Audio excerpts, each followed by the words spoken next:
बिहार में 10 विधानसभा सीटों पर 21 अगस्त को होने वाले उपचुनाव के लिए आज शाम थम जाएगा चुनाव प्रचार। जिन 10 सीटों पर उपचुनाव होने हैं उनमें से एक बांका विधानसभा की सीट भी है। बांका रेशम के बुनकरों और खुशबू वाले कतरनी चावलों के लिए मशहूर है। झारखंड की सीमा से लगा बिहार के बांका में मूलभूत सुविधाओं की भारी कमी है। किसानों को सिंचाई को लेकर हमेशा परेशानी का सामना करना पड़ता है। बांका में उपचुनाव की नौबत इसलिए आई क्योंकि यहां से आरजेडी के विधायक रहे जावेद इकबाल अंसारी इस्तीफा देकर जेडीयू में शामिल हुए और अब राज्य सरकार में पर्यटन मंत्री बन चुके हैं। लेकिन अब लालू नीतीश साथ हैं और बदले राजनीति समीकरण के बीच बांका का उपचुनाव दिलचस्प हो गया है। चुनावी मैदान में 3 निर्दलीय समेत 6 उम्मीदवार मैदान में हैं। बांका में अब लालू नीतीश और कांग्रेस के बीच हुए महागठबंधन की ओर से इकबाल हुसैन अंसारी आरजेडी उम्मीदवार हैं, जबकि एनडीए की ओर से राम नारायण मंडल बीजेपी के उम्मीदवार हैं। राम नारायण मंडल नीतीश सरकार में बीजेपी कोटे से मंत्री भी रह चुके हैं। राम नारायण मंडल नरेंद्र मोदी को विकास का भविष्य बताकर जनता से समर्थन मांग रहे हैं, जबकि इकबाल अंसारी नीतीश लालू के साथ आने का फायदा मिलने की बात कर रहे हैं। बांका की चुनावी लड़ाई में 2 दिन बाद यहां के रणबांकुरे का फैसला हो जाएगा।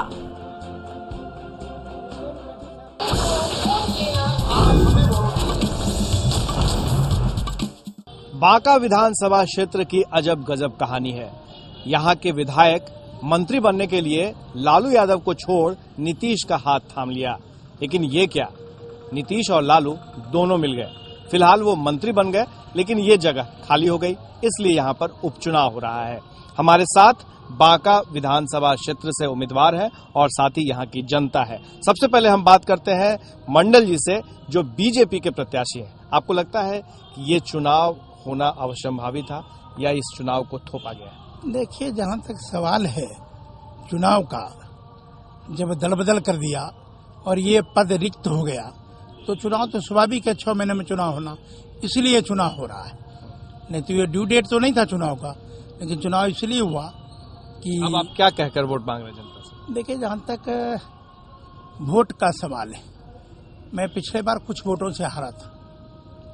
लगातार आम लोगों की जनभावना जगी है कि यहाँ चुनाव मैं जीतूं, और लगातार एक बात लोग कह रहे हैं कि जो ऊपर में सरकार बनाए हैं तो नीचे भी अब सरकार बननी है। इस चुनाव से तो सरकार नहीं बनना है। इसी का जवाब मैं दे रहा हूं कि लोग ये सेमी फाइनल कर रहा है और फाइनल में भी लोग मतदान राष्ट्रीय जनतांत्रिक गठबंधन के साथ ही करने वाले हैं। ये आम जन की अभिलाषा है, लोग ये चाहते हैं। अब हम बात करते हैं आरजेडी गठबंधन के उम्मीदवार से। आप बताइए कि ये जो हो रहा है चुनाव, आपको नहीं लगता है कि ये थोपा गया है यहाँ की जनता पर जबरदस्ती? नहीं, ये जो प्रत्याशी थे उन्होंने मेरे दल के साथ विश्वासघात किया और वो छोड़ के चले गए।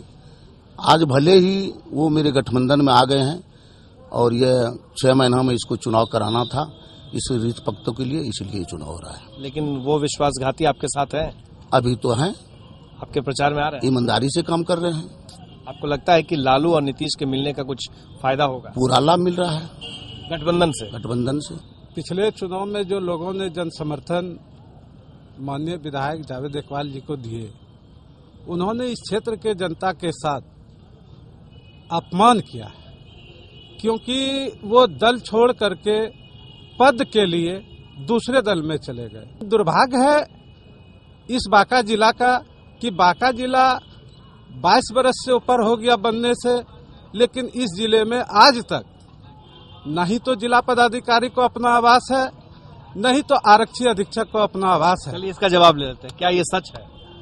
जहाँ तक जिला पदाधिकारी आवास का सवाल है, वो आवास बनकर तैयार है। कोई जाए नहीं जाए वहाँ, लेकिन आवास बनकर तैयार नहीं जा रहा है कोई बात। अब ये तो मैं नहीं कह सकता हूँ क्या परिस्थितियाँ क्यों नहीं गए, लेकिन आवास बनकर तैयार है। और एक बात आप विकास जानना चाहते हैं तो एनडीए 1 में मैं मंत्री था। एनडीए 1 में इतना काम हुआ है, जहां आप खड़े हैं ये मलिकटोला कहा जाता है। ये निर्माण देख रहे हैं ना आप, वो बहुत पहले का पुल बना था, नया पुल बना, ये रोड निर्माण। एनडीए 2 में विकास हुआ है? एनडीए 2 में 2 वर्षों तक विकास हुआ, लेकिन उसके बाद नीतीश कुमार विकास पुरुष हैं। देखिए, जहाँ से विकास पुरुष का सवाल है, ऐसी कोई बात होती नहीं है। अब तो वो नीतीश कुमार लालू के साथ चलेगा।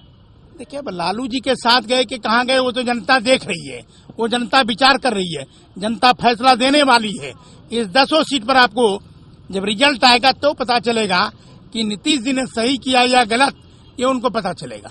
क्या आपको लगता है कि नीतीश जी ने सही किया गलत किया, इसका फैसला यहाँ होगा? एकदम निश्चित फैसला होगा, और यह फैसला इसलिए भी जरूर समझ के लोग जनता करने जा रहे हैं कि हमारे साथ, जनता के साथ जो छलावा भाजपा ने किया है और केंद्र में सरकार बनाया है, उसका सजा उनको मिलेगा। और इस 10 विधानसभा सीट के उपचुनाव में हम लोग 10 के 10 जीत रहे हैं। जैसे जीत की कहते हैं कि ऐसे करेंगे वैसे करेंगे, जीत जाते हैं, जगह पकड़ने के बाद अपना चुपचाप बैठ जाते हैं, कोई ध्यान नहीं देता ना। यहाँ तो सबसे गया गुजरा रोड है, जहाँ जाने का कोई साधन नहीं है, न देख लिया जाए नजर से, हम तो यही जानते हैं। विकास तो पूरा हुआ है। आपका क्या दावा है, कितने वोट से इनसे जीतेंगे या हारेंगे?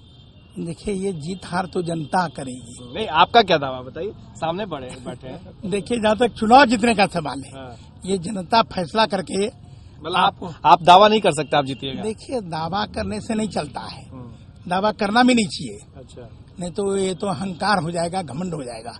आपका क्या कहना है? नहीं, मुझे जनता पर भरोसा है, और मैं 2000 में यहाँ चुनाव लड़ चुका हूँ लालटेन साहब से। 42,000 के लगभग हम वोट लाए थे। इस बार मुझे उम्मीद है कि 70 के लगभग हम वोट लाएंगे। कितने वोट से हारेंगे? ये हमको लगता है 40,000 से हम इसको पीछे करेंगे। 40,000? जी, मैं नहीं चाहता था कोई बात आपके उस कहने पर हम बोले, लेकिन उनको याद दिलाना चाहते हैं कि मैंने 59,000 लगभग वोट प्राप्त किया था, इनको 38,000 समथिंग वोट आया था, और मैं चुनाव जीता था। और अब ये दावा कर रहे हैं, ये तो जनता बता देगी 25 तारीख को कि कितना वोट से हम आगे जाएंगे। आप बताइए, निर्दलीय कहाँ है ये लोग? तो 40,000 60,000 की बात। देखिए, मैं पिछला चुनाव भी लड़ा था बीएसपी से, और आपको अभी हमारे जनता ने भी बताया कि बाका जब हमारे पूर्व मंत्री जी यहाँ मंत्री रहे तो सिर्फ यहाँ विकास के नाम पे लूट हुई है, विकास नहीं हुआ।